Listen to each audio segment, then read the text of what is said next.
미국 힐링 커뮤니티 교회에서 많은 분들이 은혜를 받으셔 삶의 지혜를 얻고 새로운 삶을 살게 되었던 손동원 박사님의 바이블 메시지 내용입니다.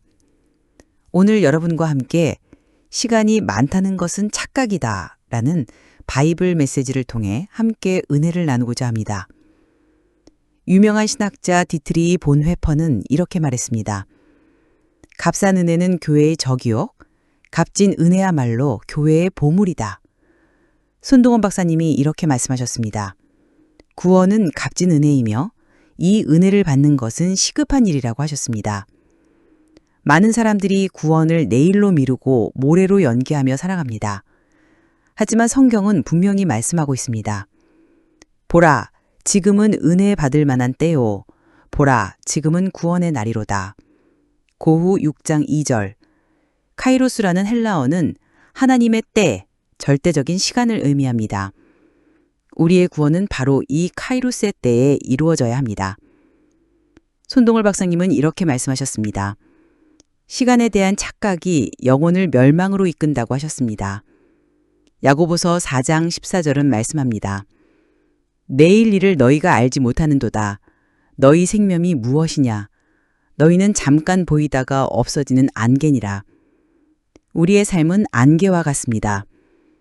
아침에 피어오르는 안개가 해가 뜨면 사라지듯 우리의 인생도 그렇게 덧없이 지나갑니다. 오늘의 핵심 메시지는 첫째는 구원에는 정해진 시간이 있다는 것입니다. 노아의 때를 기억해 보십시오.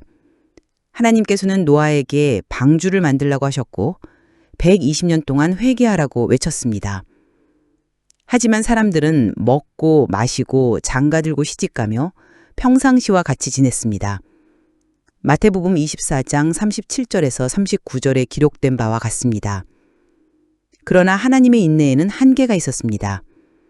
문이 닫히는 순간 더 이상 기회는 없었습니다. 손동원 박사님이 이렇게 말씀하셨습니다. 하나님의 크로노스 시간은 영원하지만 인간에게 주어진 카이로스의 기회는 제한적이라고 하셨습니다. 둘째는 마지막 날에 대한 무감각증이 영혼을 마비시킨다는 것입니다. 롯의 철을 기억해 보십시오. 천사들이 소돔과 고모라를 떠나라고 재촉했지만 그녀는 뒤를 돌아보았습니다.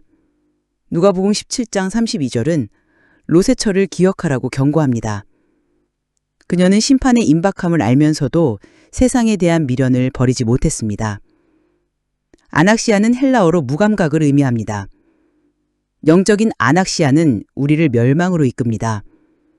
손동원 박사님은 이렇게 말씀하셨습니다.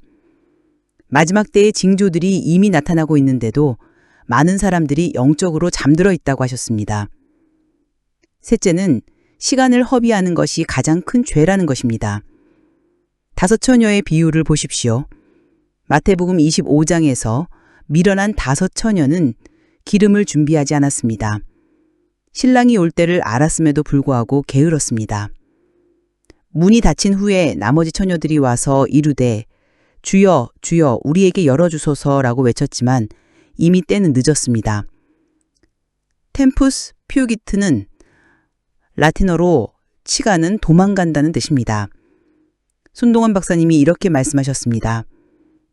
하나님께서 주신 템프스를 허비하는 것은 하나님의 은혜를 쥐뻗는 것과 같다고 하셨습니다. 말씀을 듣고 생활에 적용한 3가지 실천 원칙입니다. 첫 번째 실천 원칙은 오늘 결단하는 것입니다. 히브리서 3장 15절은 말씀합니다. 오늘 너희가 그의 음성을 듣거든 격려하심을 일으킬 때와 같이 너희 마음을 완고하게 하지 말라. 세메론은 헬라어로 오늘을 의미합니다. 하나님의 음성을 듣는 세메론에 순종해야 합니다. 내일은 우리의 것이 아닙니다. 오직 오늘만이 우리에게 주어진 기회입니다. 두 번째 실천 원칙은 깨어 기도하는 것입니다. 마가복음 13장 37절에서 예수님은 내가 너희에게 하는 이 말은 모든 사람에게 하는 말이니 깨어있으라 하노라고 말씀하셨습니다. 그레고레오는 헬라어로 깨어있다는 뜻입니다. 영적으로 깨어있지 않으면 도적같이 오는 그날을 준비할 수 없습니다. 우리는 항상 깨어서 기도해야 합니다. 세 번째 실천 원칙은 복음을 전하는 것입니다. 로마서 10장 14절은 그런즉 그들이 믿지 아니하는 일을 어찌 부르리요 듣지도 못한 일을 어찌 믿으리요 전파하는 자가 없이 어찌 듣겠느냐 말씀합니다. 케리소는 헬라어로 선포하다, 전파하다 뜻입니다. 우리가 구원받은 목적 중 하나는 다른 영혼들을 구원으로 이끄는 것입니다. 시간이 얼마 남지 않았기에 더욱 급히 복음을 전해야 합니다. 예수님께서 요한복음 9장 4절에서 말씀하셨습니다. 때가 아직 낮임에 나를 보내신 이의 일을 우리가 하여야 하리라. 밤이 오리니 그때는 아무도 일할 수 없느니라. 밤이 오기 전에, 문이 닫히기 전에 우리는 결단해야 합니다. 더 이상 미루지 마십시오. 지금이 바로 그때입니다. 손동원 박사님의 바이블 메시지 들으시는 여러분, 오늘 이 말씀을 들으시는 모든 분들이 구원의 확신을 가지시고 영적으로 깨어있어 주님의 재림을 준비하시며 복음 전파의 사명을 감당하시기를 예수 그리스도의 이름으로 축복합니다. 사랑하는 하나님 아버지, 오늘 구원의 시급성을 깨닫게 하시니 감사합니다. 우리가 시간을 허비하지 않고 오늘 결단하며 살아가게 하옵소서. 마지막 날에 대한 무감각함을 벗어버리고 항상 깨어 기도하며 주님을 섬기게 하옵소서. 아직 복음을 듣지 못한 많은 영혼들이 구원받을 수 있도록 우리를 통해 복음이 전해지게 하옵소서. 예수님의 이름으로 기도드립니다. 아멘.